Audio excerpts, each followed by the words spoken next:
টানা 10 দিন বন্ধ থাকার পর অবশেষে সচল হচ্ছে মোবাইল ইন্টারনেট সেবা। ডাক, টেলিযোগাযোগ ও তথ্য প্রযুক্তি প্রতিমন্ত্রী জুনায়েদ আহমেদ পলক জানিয়েছেন, রোববার বিকেল ৩টায় সারা দেশে 4G ইন্টারনেট সেবা চালু করার মাধ্যমে ফিরছে মোবাইল ইন্টারনেট। সকালে বিটিআরসি ভবনে মোবাইল অপারেটরদের সাথে বৈঠক শেষে তিনি এ তথ্য দেন। একই সাথে সকল গ্রাহক বিনামূল্যে 5 GB ডেটা পাবেন বলে জানান প্রতিমন্ত্রী।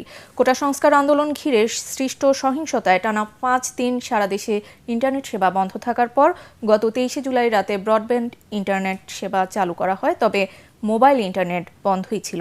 এবার দেশের 13 কোটি গ্রাহকের মোবাইল ইন্টারনেট সেবা পাওয়ার অপেক্ষা শেষ হচ্ছে।